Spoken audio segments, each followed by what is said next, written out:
Benshi bakunze gukurikirana uyu munyamakuru bakunze kugenda bavuga ko ari umunyamakuru w'intangarugero wuzuye ubuhanga mu biganiro n'ubusesenguzi agenda akora haba hirya no hino, dore ko ari umunyamakuru twavuga ko ufite kariyeri ikomeye hano mu Rwanda, dore ko ari umunyamakuru waciye kuri Radio One na TV One, aza gukurikira muri Red Blue Jay, aza no guhita ashinga umuyoboro wiwe wa YouTube.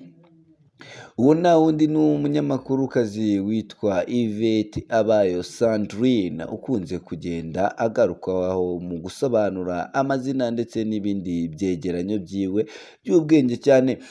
Kuno munsi rero uyu munyamakuru akaba yaje gushyira hanze ukuri kose, nk'uko mu bice byagiye bibanza mu bakurikira isheni yiwe ya YouTube, dore ko ari havuga ngo ari gushyira ukuri hanze hagati yiwe na bosi wa Red Blue Jay.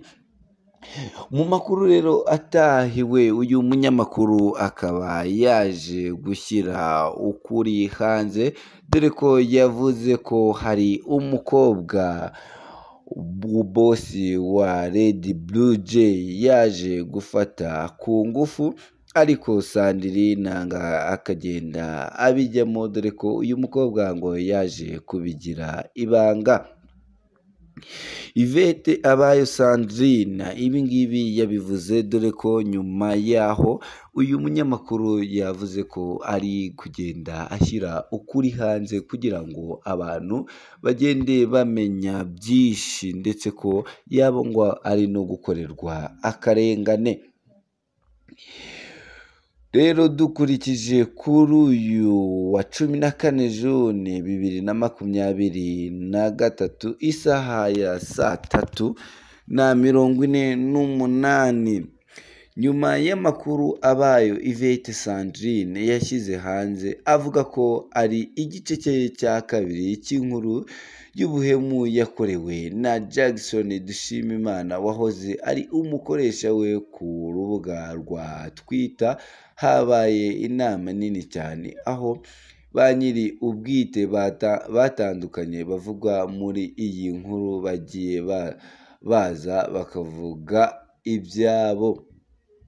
Muri bo abantu harimo umukobwa witwa Benita waje muri iyo nama avuga ko nawe yahemukiwe na Dushimimana, gusa n'inyuma yuko Dushimimana nawe yari amaze kuza akabazwa ibibazo bijyanye n'ibiri kumuvugwaho, ibyo yita ukuri akabyemera n'ibyo yita ibinyoma akabihakana.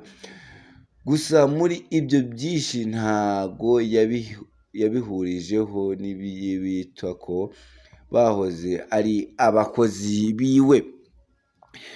Umukobwa witwa Benita waje kuvuga inkuru ye yavuze ko yagiye gukora muri icyo kigo ajyanyweyo na Ismael Mwanafunzi, umunyamakuru twavuga ko ukomeye hano mu Rwanda ndetse no muri RBA. Anahamya ko ibyamubayeho byose Mwanafunzi abizi kuko yaranabimubwiraga, no kuba yarambuye muri ubwo buzima bubi yari irimo buvanze n'inzara, akaba yaramufashaga kubona ibyo kwifashisha mu bushobozi bwari buhari. Ni ukuvuga ko uyu mukobwa Benita avuga ko uyu munyamakuru Ismael Mwanafunzi wari wamujyanye ku iki gitangazamakuru cyangwa se ku isheni ya YouTube yagiye amufasha mu buzima bwe bwa buri munsi mu bushobozi uyu munyamakuru Mwanafunzi yari afite. Yagize ati nagiye nzi ko ngiye gukora akazi ko gukora ibyegeranyo, gusa Jackson akimbona yahise ambwira ko ijwi ryanjye ritabasha gukora ibyegeranyo ngo ahubwo nkore inkuru z'urukundo. Nta yandi mahitamo nagize, nahereye aho ngaho nkora inkuru z'urukundo, yewe igihe cyose nakoze zaranyishyuye, ariko amezi ya nyuma 4 niyo atanyishyuye kandi nahavuye duserereye. Benita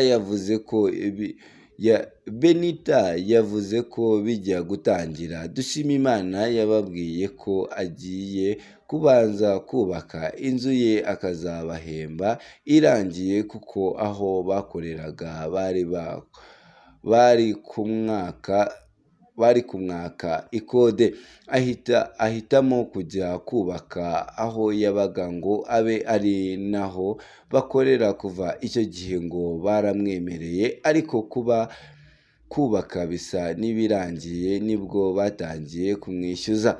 Benita yakomeje avuga ati yavuze ko mbere gato yavuye aho bakoreraga ajya kuruhukaho Abayo yari acumbitse, asiga Abayo na Dushimimana aho bakoreraga. Mu kandi kanya agiye kumva yumva umuntu araje kumureba, aje asanga ni Dushimimana.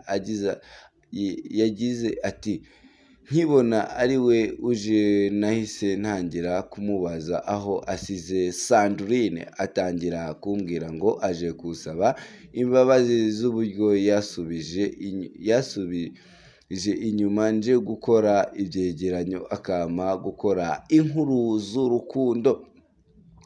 Benita yakomeje avuga ko aribwo Dushimimana yatangiye kumufataho kugeza n'ubwo hajimijwe amatara agatangira gutaka cyane. Nyuma na Abayo wari mu rukundo na Dushimimana icyo gihe akaza kuhagera agasanga Dushimimana na Benita bari mu nzu. Muri ubwo buryo Dushimimana ashaka kumufata ku ngufu.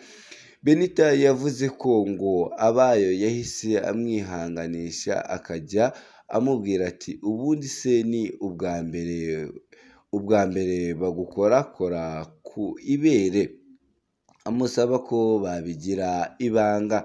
Benita yagize ati kuva uwo munsi nanze urunuka Jackson. Sandrine yasabye ko twabigira ibanga, maze ndamubwira nti Sando, ushatse watekereza ku gutandukana n'uyu muntu mukundana umeze gutya nk'inyamaswa, ntago azatinda kubona ko wibeshye. Kuva icyo gihe nabaye umwanzi wa Jackson, atangira kunyita igicucu. Mbese ubundi umukobwa wahakaniye Jackson aba yabaye igicucu.